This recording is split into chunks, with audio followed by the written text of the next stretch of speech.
தமிழக முதல்வரே முடிவெடுத்து தமிழ்நாட்டு அளவிலே தமிழ்நாட்டு கல்விக் கொள்கை என்ற அடிப்படையில் ஒரு குழுவை நியமித்து அந்த கல்விக் கொள்கையை உருவாக்கி இருக்கிறார். அந்த கல்விக் கொள்கை நிச்சயமாக தமிழ்நாடு பயன்படுத்தும். அந்த கல்விக் கொள்கையிலே அவர்கள் சொல்லி இருக்கிற கல்விக் கொள்கையில் நல்ல திட்டங்களையும் சேர்த்திருக்கிறோம்.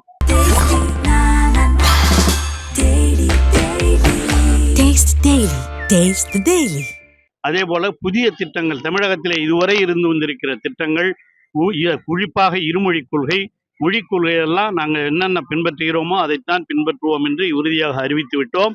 அந்த அடிப்படையில் தான் தமிழ்நாடு கல்விக் கொள்கையும் உருவாக்கப்பட்டிருக்கிறது.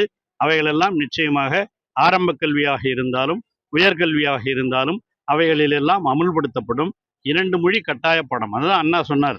2 மொழி என்பது, இருமொழி கொள்கை என்பது. ஒரு வீட்டில் என்ன பண்ணானா, ஒரு உதாரணத்தையே சொன்னார். ஒரு வீட்டில் ஒருத்தன் போய் ஒரு பெரிய ஓட்டை போட்டுருந்தானா. அவர் பக்கத்து வீட்டுக்காரன் போய் கேட்டானா, எதுக்குப்பா வீட்டில் செவுத்துல ஓட்டை போட்டிருக்கான்னு. அப்போ அவர் சொன்னாராம், இந்த ஓட்டை வழியாக பூனை போகிறதுக்காக போட்டிருக்குங்கன்னாராம். ஏன் பூனை போகிறதுக்கு ஓட்டை போடணுமான்னு சொல்லிட்டு போயிட்டார். போன பிறகு அப்புறம் ஒரு 4 நாள் சின்ன வந்து பார்க்கும்போது பக்கத்தில் ஒரு சின்ன ஓட்டை போட்டிருந்தான். சின்ன ஓட்டை போட்டிருந்தோன்னு, இது எதுக்குப்பா சின்ன ஓட்டை அப்படின்னு கேட்டாங்களாம். அதுக்கு அந்த வீட்டுக்காரன் சொன்னானா, இது பூனை குட்டி போகிறதுக்காக போட்டிருக்கேன்னானா. ஏன் பூனை போகிற ஓட்டையிலே பூனை குட்டி போவாதா? ஆக இன்டர்நேஷ்னல் லாங்குவேஜ் ஆங்கிலம் இருக்கிற பொழுது நமக்கு எதுக்கியா வேறொரு மொழி? ஆங்கிலம் இருக்கிறது. அதே போல் நம்முடைய தமிழகத்தில் இருக்கிற நம்முடைய தாய்மொழி தமிழ் இருக்கிறது.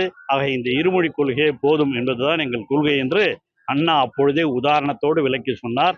அதைத்தான் கலைஞர் செயல்படுத்தினார்.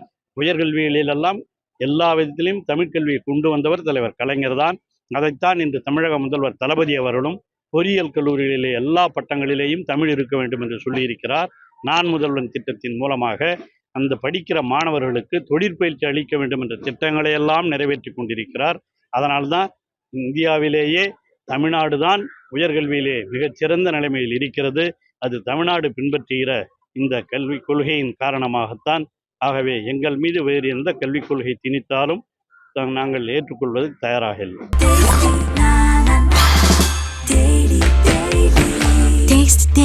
Taste the Daily.